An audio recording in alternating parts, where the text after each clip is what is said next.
back corner. I see those Genesis CD. Before you get started, I'll do this real quick. One in, one out policy. If somebody leaves the room, someone's going to hop on in and take your spots. If you have to go to the bathroom, either hold it in or commit to that. Okay. Just don't do it. Commit to that? Hi, everybody.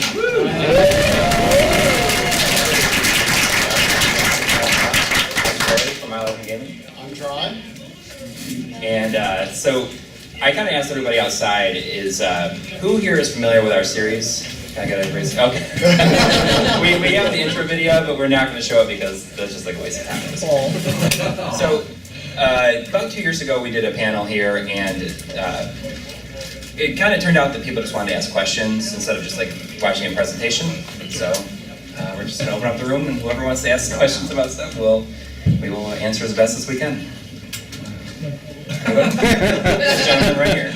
With the discontinuation of the FrameMeister chipsets, do you foresee any future development in like a 4K FrameMeister? Have you heard any rumors about that? I mean, someone has already asked us that question right here at the convention. From what we know, we've talked to a guy who kind of has some connections with MyComSoft, which is the company that makes them. He gets a little bit of insider info, and what he told us was that the parent company that owns MyComSoft doesn't necessarily like the whole upscaling business that much because the engineering costs are very high, but the product does sell very well. So I mean, it's just kind of very much an unknown. Apparently, MyComSoft is really kind of just one engineer at this point. I think it used to be bigger, but so it's very much up in the air. I'm just being optimistic and hope that there will be a 4K version, but I think someone somehow will do something. And of course, the OSSC is making a lot of improvements. And from what I understand, the OSSC actually works very nicely with a lot of like 4K TVs and stuff. So I mean, I'm not too pessimistic. It'd be crazy to not release something, I think. Yeah, I mean, I think it'd be crazy, but right now it's very much an unknown. I mean, the best speculation that we've heard from people who kind of know what they're talking about is that, it'll be a couple more years at best till we see a true successor. But we think that you'll still be able to buy the FrameMeister, the current version, for another, year or so, probably. Yeah, although it seems to be accelerating pretty quickly. People are panicking a little bit, so. Anybody else? This gentleman right? Is there any mods for like the Sega? Thank you. Like common known mods for the Sega Saturn that makes the image quality better, and like a little addendum. Is there any mods to make the Sega Saturn play Blu-ray? That'd be an interesting market. Yeah, New parts would be needed, and CD players in those things are going to fail eventually. Yeah. Speaking of which, for your first question, I'm working on a Sega Saturn episode right now. We're going to see a few minutes from it at the end of the panel. It's pretty much as good as you can get in terms of the video quality. It doesn't have any of the downfalls of composite from that the Genesis and Master System had, but the image is razor sharp. No matter what model you get, either Model 1, Model 2, the skeleton Saturn, Japanese Model 1, Model 2, European. I had a chance to look at 8 different models for this episode, from different regions. And you saw no meaningful quality difference between any of them. It's so close that, I couldn't tell anything. Yeah, the RGB is pretty perfect. The one thing that kind of came up, someone told us about, like when using the FrameMeister, the Saturn uses a few weird resolution modes. And on just a few of them, like you might get like a jail bar effect because the FrameMeister doesn't really...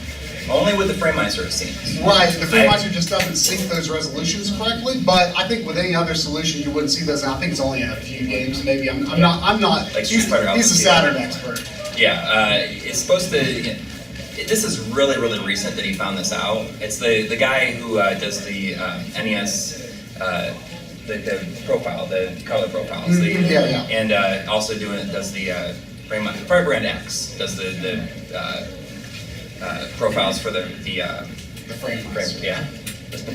And he just like discovered this when he just, was really getting into the Saturn. So I'm gonna try it with the OSSC, and I don't expect to find anything. He says it's just, he doesn't see it on his TV, plug directly in, so. But Saturn is just about as good as it gets with RGB. Yeah. Back here. That's, I'm sorry. No.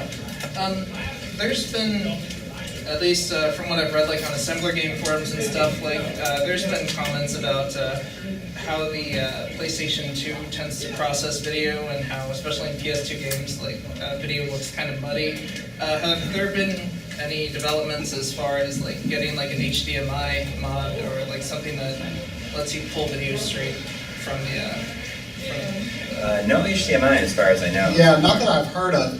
PS2 is kind of an interesting situation, and really the 480i systems in general. I am going to start, Corey's working on the Saturn episode right now. I'm going to start working on the PS2 episode in sometime in July. That doesn't mean it's going to release in July. That doesn't necessarily even mean it's going to release in August, but I hope it could. But I'm going to start working on it, and I've got basically all the stuff that I need to do that episode. I think a big part of that episode is going to be, coming to terms with the concept of 480i. I mean, let's face it, it's 480i. We've been talking a lot with one of the guys from Digital Foundry, John Linneman, and if anyone's familiar with Digital Foundry, they do. They're sort of part of Eurogamer, and they do these fantastic. Mostly on modern systems, like comparing the differences between modern versions, but they also, occasionally, John Lennon does these retro ones. And he is like a PS2 expert. Like, he has just studied the system and its capabilities inside and out. And I was talking to him a while back. He was talking to me about how the PS2 does some very interesting things with 480i rendering. It's something called field rendering. And it just kind of went over my head a little bit when he was explaining it, but I'm going to talk to him a bit more before doing that episode, because the look of PS2 on a CRT is just really, really nice and crisp, and that's something I've only started to really appreciate recently. It's very different from the look on an HD TV, and I feel like it just doesn't quite do it justice. If you're going to play PS2 on HD TV, which I very frequently do, I think you just kind of have to, either kind of accept that, it's not exactly high res, or, Final Fantasy 12 Zodiac Age is coming out in a few weeks, so, just buy the HD versions. But it's going to be an interesting episode, and I'm just about to delve into my research, so I don't have all the answers right now, so look forward to that. Take care of the classes. Who would you recommend buying RGB cables from? There's a couple big guys. I'm looking for a SCART to SCART, and I don't want to get... This is a complicated question. Yeah, actually. For SCART to SCART, Amazon has started selling them in the US, a company called Cable Direct. It's cable with a K, and Direct has a K instead of a C. And they're very, very good. They're very well shielded. Each line in it is shielded, and they're not expensive at all. Very, very good option for just going SCART to SCART. In terms of getting RGB cables from people, people that are making them for each system, it's a bit more complicated. We've typically recommended retro console accessories on eBay, but recently we've kind of found out that her quality might be slipping a bit. Right. Most of the cables I have are from retro console accessories, but we, in particular regarding Genesis, we found out some very worrying things. Yeah. Thanks to our friend Voltar, who does modding, system modding. So retro console accessories puts these things in it. They advertise it as boosted sync, but it turns out that it's very, very bad. It's like sending way too much. I had issues with my NES RGB mod with their cables, but none with the ones from the UK. Yeah. See, that's the other thing. Retro gaming cables in the UK has really been working with a lot of people like Voltar to make their cables the best that they can be. Right. Kind of what really stepped up their quality. Kind of what we've been hearing is that neither of them had perfect cables in the beginning, but we've been hearing that more recently that the UK sale of retro gaming cables has kind of been taking that constructive criticism and putting it to practice and actually improving the cables, because you know, a lot of people did point out some issues with how they're engineered and stuff like that. But don't buy anything with boosted sync. Yeah, if it's Like we've heard, it's killing people's FrameMeisters. Recently, we've heard that happens. it can just wear down the protection circuits, you know, over time. You know, it's not necessarily going to do anything right away, but yeah, we stopped using those C-Sync cables because apparently the Genesis has a very high voltage output for the C-Sync anyway, so it's not a good idea to use a cable like that. So yeah, and we've heard some, we probably can't talk about right now, but we've heard about like developments that people are coming up with for some pretty clever alternatives to the normal Made it a stuff. lot cheaper, but very, very well made. Yeah, so we can't really talk about that right now, but I think it will continue to be relatively easy to get SCART stuff in the future. In the middle here?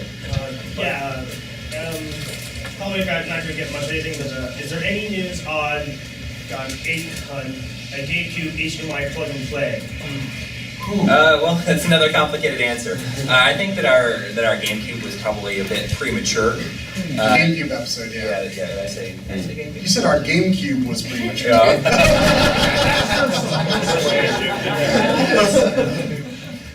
The game, it was a bit premature. I think because a lot of people have sent their stuff to badass consoles and like have heard nothing. He's had them for some of the people's systems for over a year. Yeah, unfortunately, we've been hearing that his communication with his customers has not been great, and he wasn't quite entirely ready to install those when he started taking orders. So that it's kind of a bad situation right now because, I mean, you know, people just don't really have a lot of options for. I know that someone posted some pictures on a forum of a GameCube plug and play that they worked on, but then received a lot of criticism that it was designed in such a way that I think it would put a lot of stress on like the connector in the system or something it was like a that. sandwich design they called it, where it kind of eventually over time, like the weight on it would make it so that none of the contacts. Right, but then so he, you know, pulled that, and I believe was going to make some revisions to it. I would love to see someone is going to make a good product for that eventually. Yeah. But it feels like we're right on the cusp of it happening, but it just hasn't quite happened yet. And I'm looking forward to it. In the back against the wall. Have you had any hands-on experience with the Akura Dreamcast HDMI box? No, I mean we use Toros for ours right now. Which but is from the same people, the Hard Bros. Yeah. Once we get to the Dreamcast, we try to go in order. You know, Saturn needs to happen, and then we'll Order-ish. Yeah. Sort of. In terms of like manufacturer. manufacturers. But when it comes time to do that, we'll get all their stuff and test each one. Yeah. They're different. I know that Bob from Retro RGB has all of them, so hopefully he'll lend them to us. But the Toro is great. Like, Yeah. For now, like you have the choice of using VGA or SCART, and it does do 480p over SCART, so that makes it very convenient for connecting to the FrameMeister. But just direct HDMI connection sure would be very handy. Works so great with the I'm looking OSC. forward to trying it. Sitting on the floor here. Speaking of Dreamcast HDMI, have you guys been following the progress on that Dreamcast HDMI board? It's an FPGA board that's being discussed on Shumps, and do you have any... Is that the one by Ash Evans? I believe so. So we've talked to him a little bit, but it's been a while. I didn't realize that the project had grown as much as they had. I thought it was just gonna be a mod at first, but now it looks like he's like designing a whole new board that just like fits right into the the case. I mean, that's just what I heard about that last night. Have you got any faith in it? Like, do you think it's going to do well? Like, do you think somebody's going to pick it up and offer it as a service to purchase? Is that Hopefully. is that the one that Stone Age Gamer was originally Yeah, that's what talking I to? was working on it or something. They had it on display at one of the panels. Yeah, it was. I think it was going to be here last year, but there was like a last-minute issue, and I think it's just had further development. But I personally haven't been following it that closely because this guy takes care of most of the Sega stuff. Yeah, I mean that's basically all I know, because I know that I just heard it as an FPGA. It's going to just like be a complete like board replacement, and he's going to have it so you can hook up a hard drive to it and all this other stuff. Well, that sounds awesome. Yeah. Didn't know that. Hopefully that's available by the time we do a Dreamcast video. Right back here in the white shirt. I got a question about the FrameMeister. I finally got mine back in April, and I noticed no matter what input I used, the audio was reversed on it. and I had to go into the audio setting, go into like HDMI and switch over to the D, and then back to HDMI quick in order to get the audio to switch the right Really? way. Wow, I've never heard of I don't know that. if that's a firmware issue. I mean, I haven't done any tests to like see if it's actually. First I thought it was the like cable. Yeah, I mean, I know With everything that. we've been doing, though, it's been reversed. Well, no, I mean, I think I've listened closely enough to not have that, but I know that, because I know that for sure, the cables I used to use for my Xbox had reverse audio channels, and I swapped those, Yeah, but yeah. I never noticed it with anything else. Well, you know, the Saturn will have a little bit about reverse audio channels. Yes, it will, because the cables themselves, a lot of cables were designed with reversed audio on the Saturn. Yeah, exactly, like the S video and composite. And there's going to be a fun little, I mean, it's a little inside info, and we have a little guest star to talk about the reverse audio channels. We have Clint from Lazy Game Reviews to make a little PSA, he made a little PSA for it. Oh. Should be fun. Yes, sir. Why is it that it seems like the Sega Genesis is always a problem when you're trying to capture composite on it? Like, I have like a cheap composite capture device. It works with every system, but Sega Genesis, it would always do it. It would just be like a gray screen, and like the game would play, but it would all be gray. And so I thought, okay, whatever, you know, it's probably just this crappy capture device. I got another one, and it did the same thing. I tried it. I was actually trying it on a clone system that I was reviewing, and I was like, okay, well, let me just try it with my Genesis, and it doesn't work. And Genesis, for some reason, I cannot capture composite on. Interesting. I don't think I've ever heard of any problem with the Genesis composite other than it looks bad. Yeah. I've been able to capture composite on the Genesis 2 with my Gala. Just the standard ones. Yeah, I got the HD60. Okay. The regular does a good job with Genesis. Okay. Is that a 240p thing? Yeah, I mean, it might be a 240p thing, but you say that all other systems work? Yeah. That's crazy. I mean, I'm assuming that the only game you're trying games other than Sonic 2, because the thing I hate about Sonic 2 is when you're booting it up on the FrameMeister, you have to be like mashing the start button because there's like this very short frame of time before that first gameplay demo starts, and it's got that weird 480i split screen mode that the FrameMeister won't use at all. Yeah, and it just throws it off the rest of the time. Yes, sir. So I love the Game Boy episode and how many different ways you could get it to play on a television. So with the Game Boy player and the custom firmware that has the better lag, is there any better way of getting that than an Action Replay disc with the memory card? I'm not. It can be modded. I mean the system can be modded. Again, I'm not real sure where you can get that from exactly. It's like the Mega Drive or something. Yeah, like that. but then again, that was. It's another badass console. Yeah, so we don't. I don't know. So it's just but, for the Action Replay? Yeah, I mean the Action Replay is cool because you don't have to mod the system. You can even rename the files on the Action Replay so it boots up directly into the Game Boy interface. You have to like change the name of it. You have to change the file name. I think you might have to change the extension for it to work too. Is it that drastic of a change to really look for it, or is the stock firmware on that good enough, you think? Stock firmware on for the Game Boy player. Oh well, it's just hardware. On the Action Replay is just. I mean, it's just all that does is boot the GameCube into a mode where it will accept loading programs from the memory card slot. The program, the Game Boy interface. Mm-hmm. So that it doesn't like change the firmware on the hardware itself. It is just software that runs using the Game Boy player hardware. So yeah, I mean the Action Replay is just a means to get to that software, and that software has continued to receive updates, and you just change the software on your SD card. So does that answer sort of? Yes, sir. Sorry, but when you just said PlayStation 2, I'm like, oh wait, that actually popped a thought in my head. I recently just got my hands on a composite, the 5 cable thing, red, green. Component. Yeah. Yes, and then I thought a little bit more about this, and like, which is better, a PlayStation 3 playing a PlayStation 2 game, or a PlayStation 2 with the HDMI adapter? playing? You're talking about PlayStation 2 with that, what they call like PS2 to HDMI? Yes, I got have a one. Wii version of that. Yeah, I Doesn't have. need power. Yeah, I have one. I haven't tested it yet, but I have one for the episode. You know, like I say, I'm kind of about to move into production on that episode, so I'm going to test that out.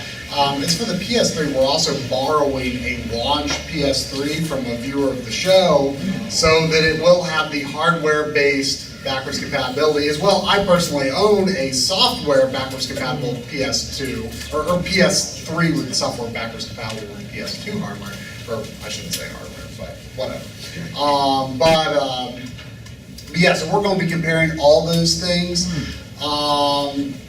I mean, but at the end of the day, again, it's still all upscaling a relatively low resolution image. You know, I don't expect that HDMI dongle is going to do a whole lot of anything more amazing than the PS3 could do the upscale, or the FrameMeister, or the OSSC, or any of that. If you're playing on HDTV, it's still going to be, you know, kind of got that. It's convenience. It's convenience. It's convenience. But I feel like at the end of the day, the best way is going to be on a real PS2. But we're going to see. I haven't done all of my tests and comparisons for that yet, so I can't say one way or the other. But like I say, hopefully within the next 2-ish months, you might be able to find that answer on the channel. I'd like to find out, because I don't know whether to buy a PlayStation 3 model 60 gigabyte or not. I have a PlayStation 3 40 gigabyte. Yeah. With the No, nothing. Yeah, I mean, personally, I would avoid like the PS3 Fats because they just they seem to just they have bad failure rates. Yeah, I had one on my first software backwards compatible PS3.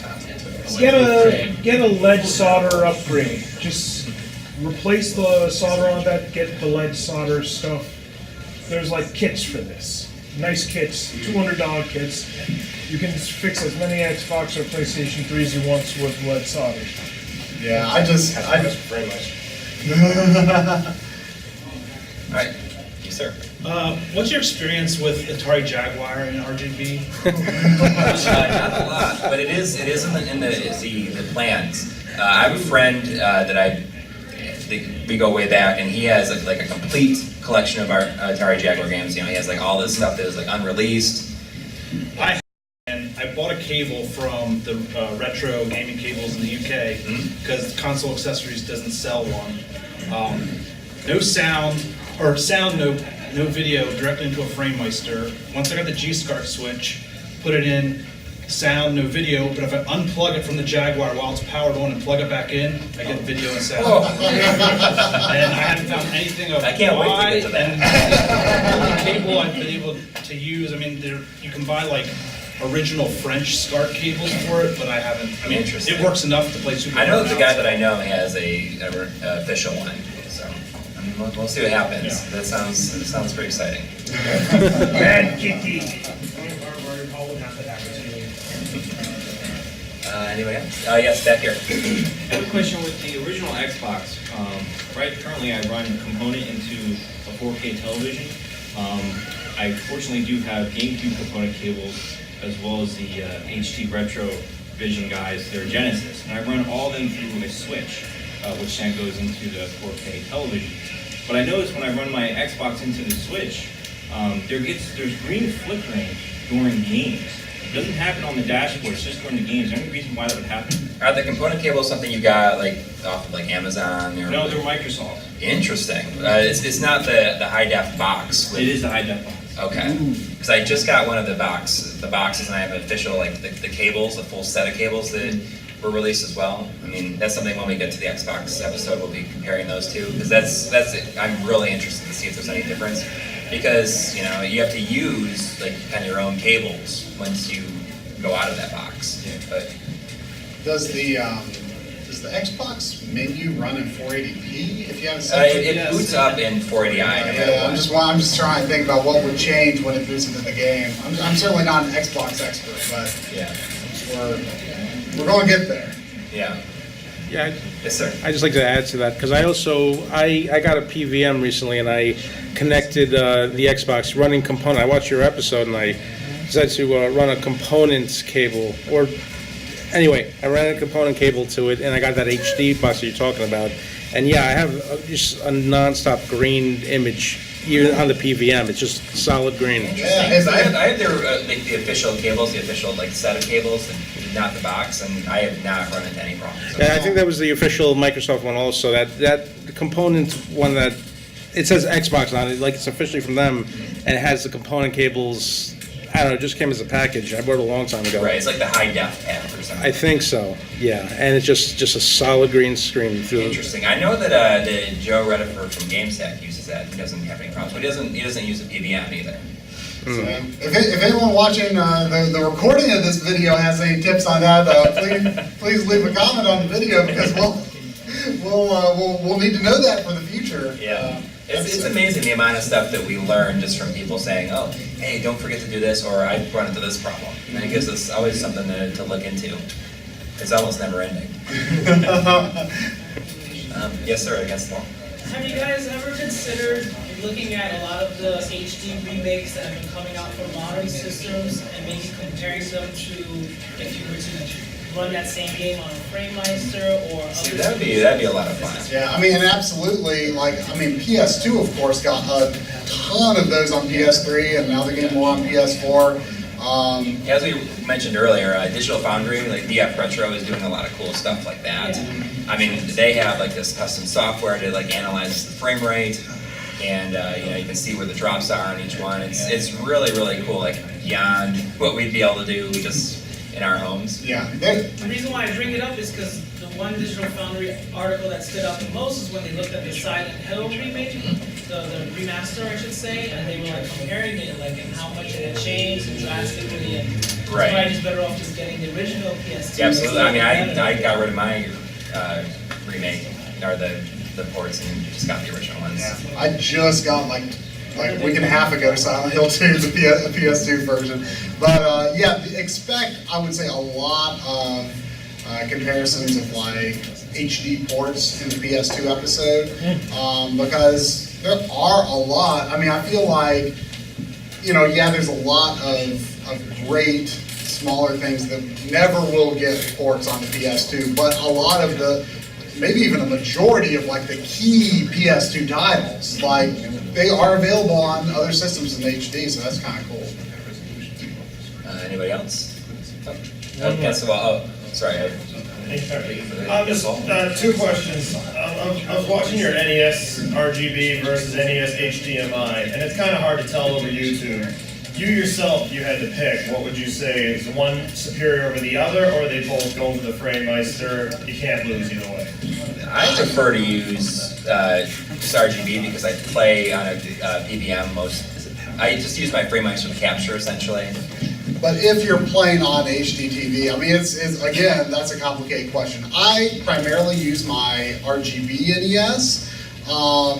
It is a little bit softer than the HDMI certainly, but the big reason is that it just fits into my setup better. Because I'm using RGB with so many other systems, and it just kind of streamlines everything, and I think keeps everything consistent. The other problem with the HDMI mod, it's a fantastic mod, but it can only do 4x vertical scaling within 1080p. If you're using 720p, it's not really a problem, but that will make the image a little smaller on a 1080p set. And you can't get that integer scale with like a really good aspect ratio. You know what I'm talking about from the episode. So the best you can do is either too skinny or too fat for the non-integer scale. With the NT Mini, which of course is not truly original hardware, but it's made by the same guy who did the high def mod kit. That is really cool because it does let you do the 5x, which I prefer. It cuts a little bit off the top and bottom, but it's not a problem in most games. I feel like it's very similar to what would be cut off on a CRT anyway, so that's kind of why I like it. And you can get that integer scale. You can get like 4x vertical and then 6x horizontal, 5x vertical and 6x horizontal, and that to me is really close to the right aspect ratio. I feel like the aspect ratio is, kind of, the preference is going to vary from person to person, because if you compare two CRTs, the NES games and games on a lot of other systems, some might be fatter, some might, it just depends on the set. But I feel like it's just all about what looks right to you, if it looks too skinny, too fat. But the NT Mini visually is probably the best. But, it's not true. It has those options, really. And, oh yeah, I mean It's crazy what you can do with it now. very versatile, and you can do RGB out of it too if you want. But of course, you can use HDMI. And the other thing about the high def mod, and I didn't know this until working on the NT Mini episode, is that it actually downclocks the NES very slightly. The NES runs at a refresh rate that is just the most minuscule amount faster than 60 hertz. Which means that it might not fall into a range that a lot of HD TVs like. Some might display it, some might not. But to just make it compatible with everything and not have to deal with the headache, what he did was make it so that it downclocks the system so that it outputs frames at 60 hertz consistently. So technically, it's a teensy bit slower. If you're using the high def mod. Same with the NT Mini if you're using HDMI, but with the NT Mini if you're using RGB, it outputs at that true NES refresh, so the correct speed. So if that, you'll never see the difference, obviously, because it's just so minuscule, but if the idea of that bugs you a little bit, if it's like, it's not running the game exactly like it should, but it's so close, RGB mod is not going to change anything about how the game is processed. Anybody else? Yes, sir. Realistically, how long do we probably have till we have to start worrying about disk rot? I mean, that's something I haven't run into with any of my games. Yeah, I haven't either. I mean, it's kind of the thing that I don't think it really, hits home until it happens to you. It's not a topic I know a lot about, but personally, I'm not too. I mostly play for cartridge-based consoles. I mostly play the real cartridges. I'm not super into the whole flash card thing, but I do kind of recognize for disc-based systems that might be a eventual reality of how we have to play that hardware. And I am interested in investigating more thoroughly with you've got Saturn. Yeah, I was donated a Saturn that has an SD card reader in it, and it's pretty amazing. I'm going to do that episode pretty much right after the Saturn RGB episode, just because I think it's pretty cool, and we'd like to feature more of the SD card reader, the solid state mods to them, and I think that's it's a good way to do it. It's pretty much perfect compatibility, but I've run into a couple of little issues here and there.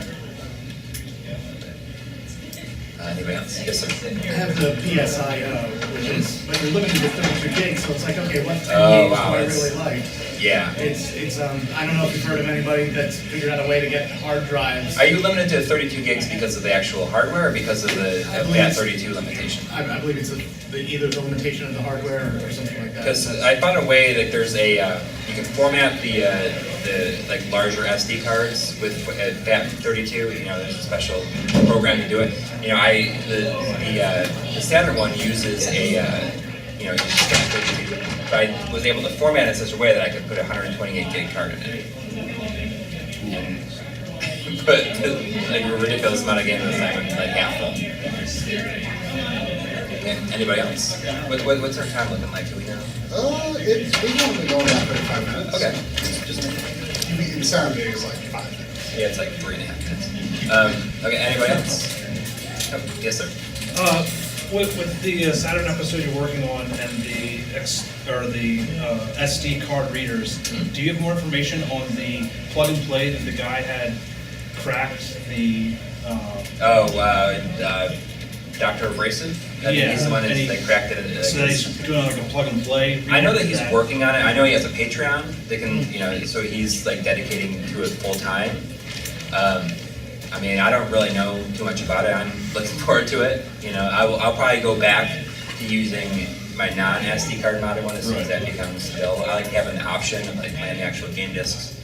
You have another option right now, right? Unless I'm you're thinking of Pseudo Saturn. Pseudo Saturn Saturn is a hack to the is a reflashing of the action replay. It allows you to play burns and all that stuff. Although I've heard that it does not work at all with Panzer Dragoon Saga. It's kind of a bummer. That's like the point, right? The devil's game.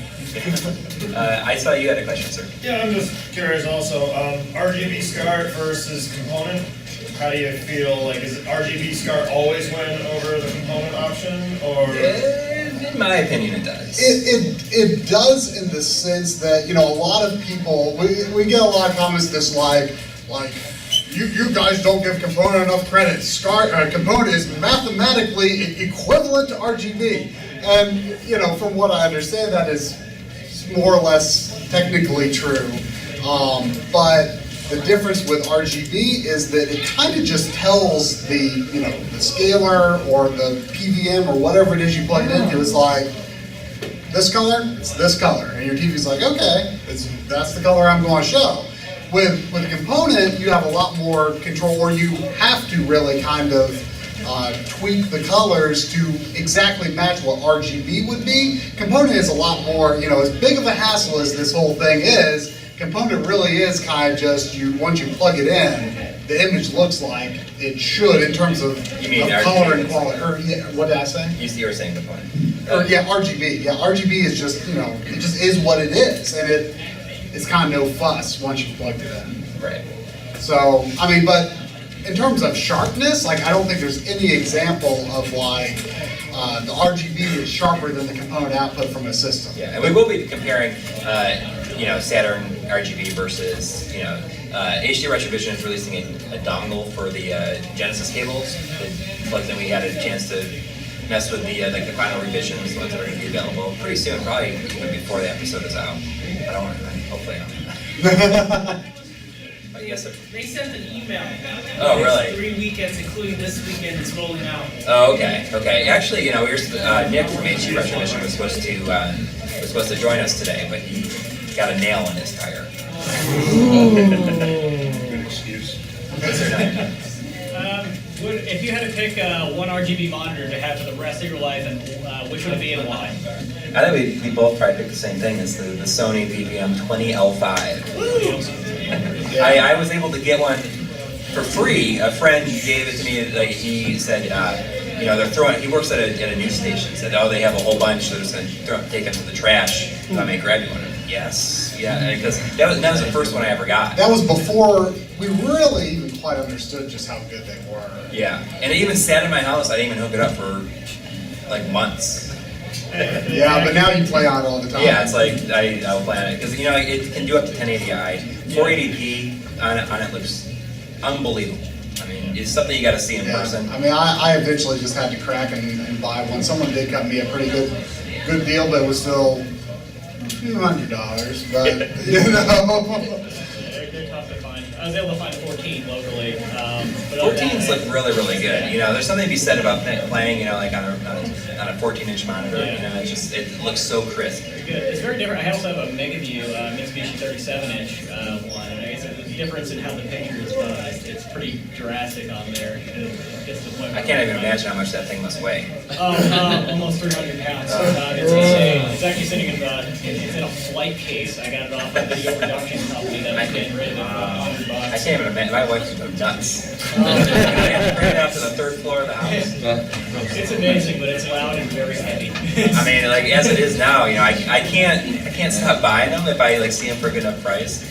And, you know, it's like I kind of sneak it up there. I hope she's not gonna watch this video. I kind of sneak up there. Is that new?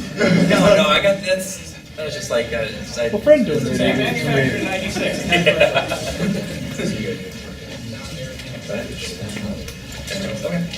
Okay, we got time for one or two more, and then we'll watch the second one. Sir. I'm just interested. I have like a 10-year-old Samsung, and I'm thinking of upgrading. I don't know, do you guys have any experience with like the new HDR TVs or like anything like an OLED? I mean, I've been doing a lot of research. You know, That's something we're excited to do an episode on it. Right, like I want to do an episode that's like, you know, gaming on 4K TVs, you know, sort of a mixture of, you know, retro and modern and all the considerations that go into that, because even modern can be a little more complicated than you think. Sort of, this is my current leaning. I mean, obviously there's the OLED. and I'm thinking about saving up for one, maybe. It'd be kind of hard to do. I mean, they obviously look beautiful. Apparently there are some concerns with burn-in on OLEDs. I don't know if it's, how severe, how risky that is necessarily. So I'm going to look into that a little bit more. I would like, if I could afford it, I would like to get one because that would be amazing. And I understand, I know with the 2016 LG OLEDs, like their flagship one, they actually released a firmware patch for that reduced the input lag significantly and is actually quite good.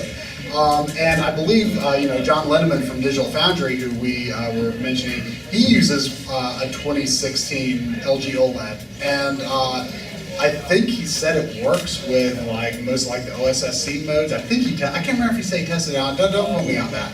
But I think he might have. But I know he, a lot of things work really well on. And Voltar, who we mentioned before, he is way into some of the Vizios. Because some of the Vizios from last year, and I believe this year too, have very low input lag, though it might only be, a weird thing is that apparently input lag varies from input to input on a lot of TVs. So you have to use particular inputs, and that might be a little more research, but also with the Vizio, I know the Vizio, and I apologize for not knowing the model number, but I know the one he bought, apparently it works with all of the OSSC modes, which would be insane. And that's something that I'm hoping, I'm using the FrameMeister a lot now, but I'm hoping that when I get a 4K TV, I can use the OSSC a lot more because I've got a Samsung that's about 5 years old, and the OSSC hates it. Or it hates the OSSC rather. So my Samsung has no problem. It's a 2014. Yeah, and so you do have to, even the new 5X. It seems like Vizio, a lot of the prices are a lot more affordable than some of the mid-range to higher range. I mean, I don't want to imply that Vizio is necessarily low range because from what I've seen, they do look really good. A friend of mine actually just got one. And I haven't had a chance to go over and see it yet, but I'm going to bring over my PS4 Pro and put it through its paces. I'm excited about that. And that'll help me inform my decision about what I'm going to buy. But it's kind of what my research has led me to conclude is that it's you either go for affordable or you just go all out and buy the OLED. But it seems like the stuff in the middle, I don't feel like there's enough benefit over the lower priced ones to go for the 1500 or whatever range. Either save your money or go all out. That's I heard a lot of good things about the new Vizios, and from what I see in the stores, their pictures come a long way from I used to always think of them as the budget, the cheap ones. Yeah, but I think the OS. What I'm excited about is I think the OSSC works nicely with them from what I understand. So I'm excited to try it out. All right, we'll do one more. Just to expand on the Vizio thing, that was the D series that Voltar recommended. Oh, okay. I recently bought one, and I do recommend it. It is very nice. Did you buy the same model Voltar bought? Yeah. Well, Sony and Vizio traded a lot of patents back and forth, 5 to 6 years ago. So that's probably why they're technology. That's cool to hear. Okay, cool. And you had a question, yes? Any idea or a spoiler when you might be doing a PC Engine? PC Engine? We've been planning it for so long, but we're I think we're kind of close to ready to do it. Yeah. There's so many weird Japanese variations. It's crazy. We're really excited about it. And one of the big I things finally just got mine. I got mine RGB modded. I've got the interface unit style one. So we've more or less got what we need. But PC Engine people are passionate, and you don't want to be wrong. It's got the Doujin dance removed. Yes. Otherwise, they'll go. Yes, sir. Last one. Wait, you just said Doujin dance removed. One of you guys bought a Doujin dance? I did. Originally, before we knew any better. Yeah, Voltar likes to call them douche dance. It's it's funny because. What's that? Was that yours that he serviced? Yeah, I was one of the first ones that he did. How did that go for you? So everything's working smoothly now? Yeah, he sent me pictures as it's happening. It was it makes you so mad to see the inside. It's disgusting. Yeah, just that black epoxy he puts on everything.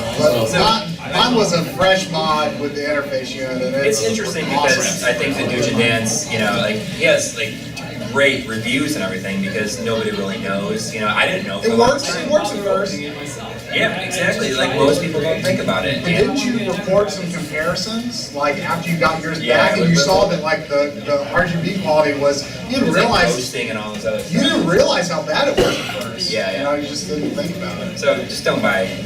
Yeah, it's buy unmodded systems and then decide how to get them modded later. But Do you have like a recommendation on that? 'Cause I tried to get in touch with Voltar, You know- I guess he's so busy. Voltar is so busy, but he's the good one. The thing that everyone's gonna recommend now is to like just, you know, don't buy anything pre-modded unless you can like see it, unless they show you the mod in the images. Then you could like run it by somebody or something because that seems to be like an issue with a lot of this stuff is people are just buying stuff and they don't really know what it looks like. So you don't know the kind of job. So a lot of people are starting to say, you know, just buy a system that's like not modded and then send it to somebody to have them modded. Last one. Like with the modding, I know that Bob at Retro RGB wants like a verified modder page or something. Yeah, like that'd be that. great. Have you guys thought of that? Like maybe Yeah. doing an I've wished for it, but yeah. I also have kind of aspirations to do kind of a documentary on a lot of these modders Yeah. themselves. Might be a ways off, though. Yeah. We'll see. All right, should we get to the little Saturn preview? Yeah, I gotta stress that this is still pretty early. It's a rough cut. There's a lot of missing sound effects, a lot of, you know, we're going to swap out some clips. There's missing backgrounds, graphics, but I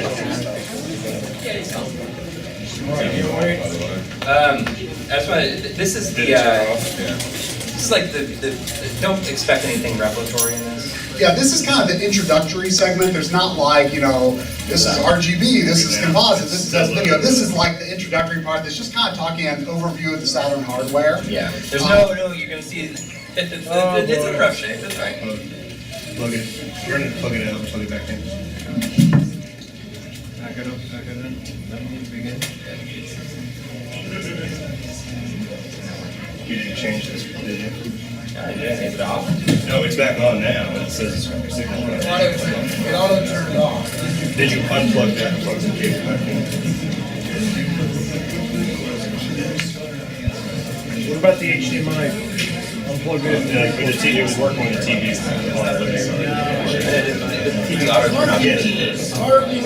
It's back on now. It says no signal. That's a smart TV. It's fine on this right now.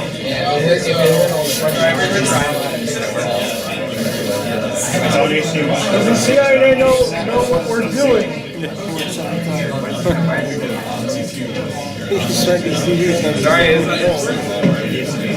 Bunch of tech nerds that don't know how to work with this TV. Ironic.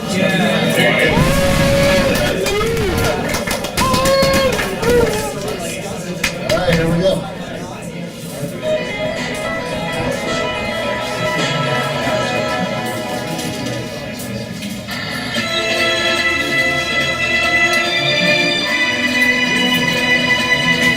Sega released the Saturn in Japan in November of 1994.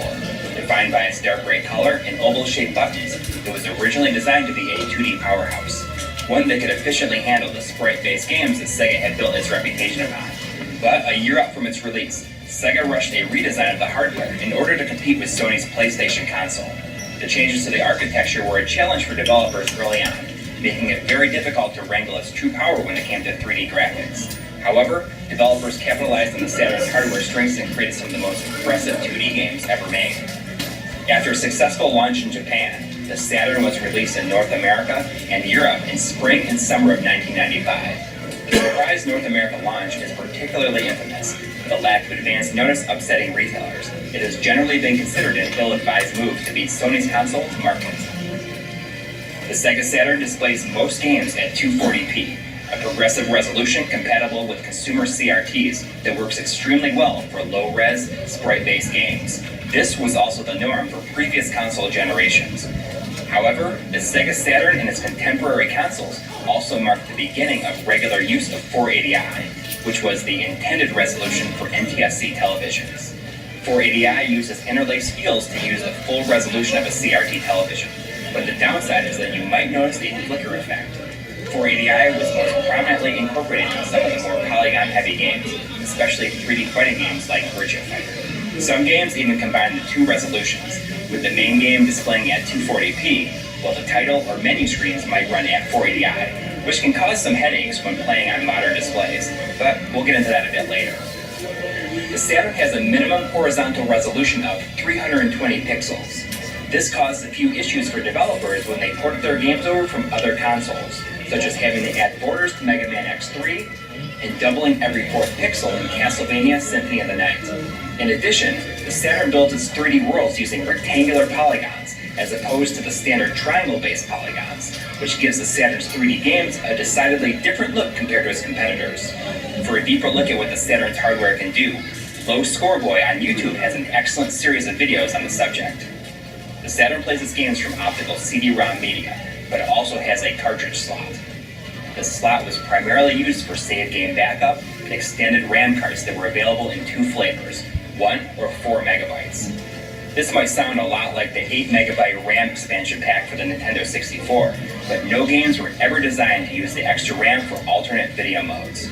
Instead, it was mainly used for additional frames of animation and faster loading. A great alternative to the official extended RAM are Action Replay cards. They are readily available on Amazon and eBay and combine save game backup, cheats, and extended RAM capabilities.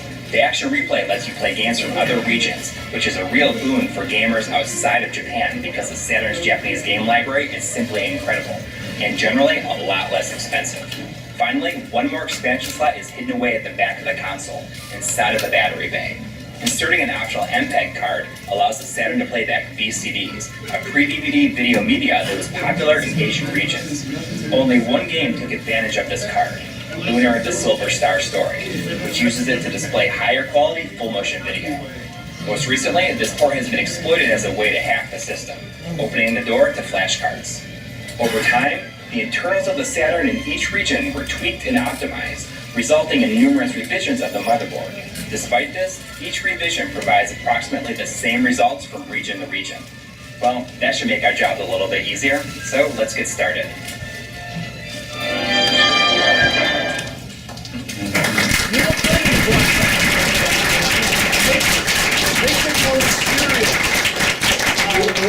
We've been waiting so long to use the Panzer Dragoon in level 1 music. I've been wanting to use it in so many episodes, of course, like, no, that has to be the first track in the Saturn episode. There's some good songs in this one. There's some the Rusty Ruins from Sonic 3D Blast. Oh, I love that song. It was a great song. I really wanted to use Daytona there, but it was too fast at the beginning, and it was too like chaotic sounding behind what I wanted to do with it. Did you say that? Did you say that Lunar game was the only Saturn game to use the MPEG card? Right. Actually, there's another game. It's Dave Joe from GameSat. The GameSat covered it. It's like this tech, like this mech game, like this mech game. Walking around. I forget the name, but it's definitely exists, and it's used for better FMVs. We'll have to ask him about that. We thought that was I only guess one. I don't have the unit with the MPEG capture. What was interesting about that shot that you compared with Lunar was that in some ways the original version actually kind of looks better. It's smaller, and the MPEG version, it's just the color kind of is muted on the MPEG version. Yeah. Less blue. Yeah. Right. Yeah. All right. Well, is that it? I guess so. Thanks so much, everybody, for coming.